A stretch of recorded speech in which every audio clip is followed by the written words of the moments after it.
Thank you for having me.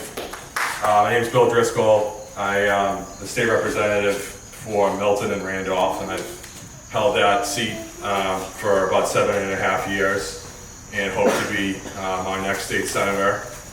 In the primary on the 3rd, as you know, I know you're all great voters, you wouldn't be here otherwise. Braintree is a great town. It's been great to walk around and get to know folks on the doors and at some of these different events. As I mentioned, I live in Milton with my wife Becca, our 2 boys. Will is 8, Robbie is 5. Robbie fell asleep on the bus ride home today, I guess, from camp. So we're in that stage. I can't wait for the next transition as they go back to school. But it's been fun. We've been doing baseball. You know, Milton and Braintree have incredible Little League baseball programs, so I know that there's a good, healthy rivalry there, and we look forward to many more games in the future as the kids get into it. But as was mentioned, my story in public service begins after Hurricane Katrina. So I just graduated from Boston College in May of 2005. Katrina hit in late August 2005, and like all of you, I saw in the press and the media accounts kind of the devastation that occurred and what was going on down there. I was trying to get into the film and television world at that point. So if you know anything about the film and television world behind the scenes, those jobs, those gigs last anywhere from a day to 2 weeks at a time. So I had a window of opportunity to go down for a few weeks, and I took it, linked up with a group that's called All Hands and Hearts Smart Response, actually based in Massachusetts.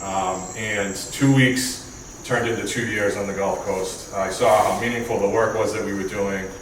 There was certainly such a need across the whole region to help repair and rebuild after the hurricane. And then those 2 years kind of stumbled into a career. So for 11 total, that turned into 11 total years working the nonprofit side of things, working in more than 40 communities around the country, helping them manage volunteers, donated resources, and helping people put their lives back together after floods, tornadoes, hurricanes, earthquakes, that kind of thing.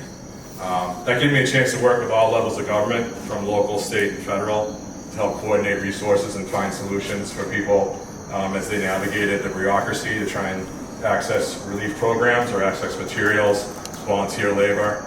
And so I started as an unaffiliated, untrained volunteer in that space, going down without too much of a plan. And by the end, my peers in that sector, the trade association for all the disaster relief nonprofits in the country, it includes groups like the Red Cross, Salvation Army, Habitat for Humanity, and about 70 others you may or may not have heard of.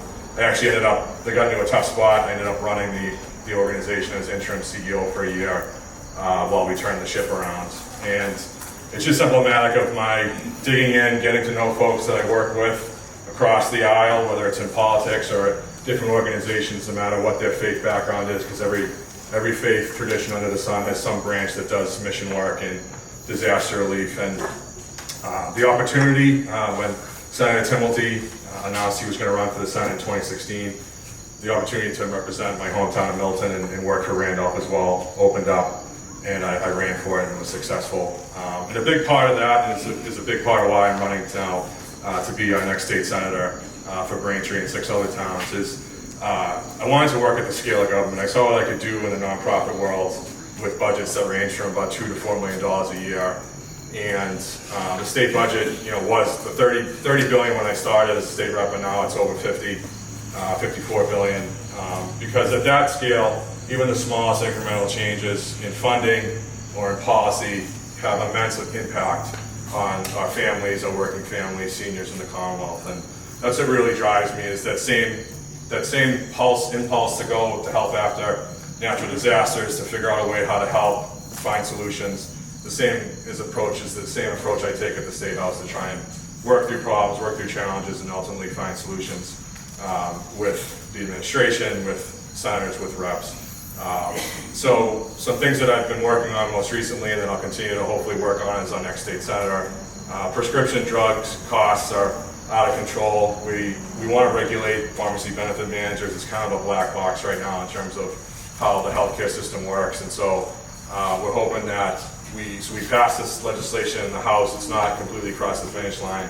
We hope to come back for a special session maybe in September, October, to get it across, because ultimately people shouldn't have to decide between which bills they're going to pay and which medications they're going to fill on a weekly or monthly or yearly basis. And that's, of course, happening right now across the kitchen tables in this district and across the Commonwealth.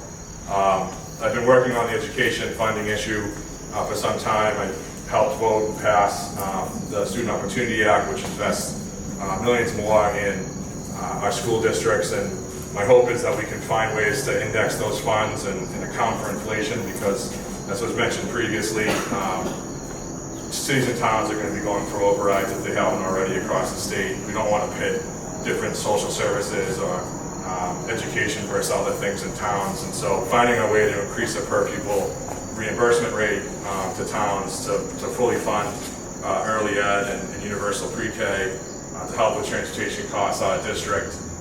The cost drivers, they're obvious, the data's there. We need to find a way to pay for it. One of the ways that we can pay for things now is the fair share amendment, the millionaire's tax revenue. Each year, the legislature sets the percentage of how much will go into education and transportation, as it has to be spent on either education and transportation. So this most recent budget, we funded education at 60%, 40% of transportation. I think that's appropriate well into the future here, because obviously, as Braintree's experience, we really need to figure out ways to make the ends meet, especially in our public education system. The other issue area that I'll mention tonight is around climate change and adaptation. So I've been a champion for the Green Future Act for a couple of sessions now. It's an omnibus bill aimed at setting carbon pricing, setting up a revenue stream to build green infrastructure projects to move to clean energy. It's written so well that some things have actually been pulled out of it and attempted or passed on their own. In terms of one thing that's really popular with organized labor is the just transition. This is the concept of, as we move away from fossil fuels, some of those jobs will also sunset. We need a way to do reskilling, retraining, job training, get people into new industry, and hopefully in the clean energy industry, whether it's building windmills or solar and so forth. But the Green Future Act could unlock $10 billion in revenue if we go after the biggest polluters in the state in terms of energy generation and fossil fuel emissions. It puts a price on those emissions. And Braintree or regionally could get together with neighbors to help work on adaptation projects and make sure that we're ready to deal with extreme heat, extreme cold, extreme rainfall, which, as we got lucky tonight with the rain, because we've been getting a lot of rainouts on knocking on doors early in this campaign.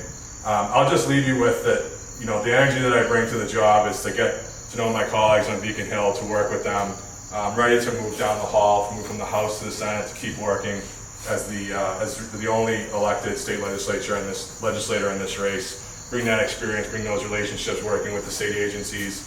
I'm really proud of our constituent services over the last 7 years. Myself and staff really pride ourselves on being able to make the phone calls, follow up, and chase down leads or find information for you and your families if you're running into a brick wall with state agencies, whether it's unemployment or Department of Revenue, the RMV, and so forth. We have a really good track record on that.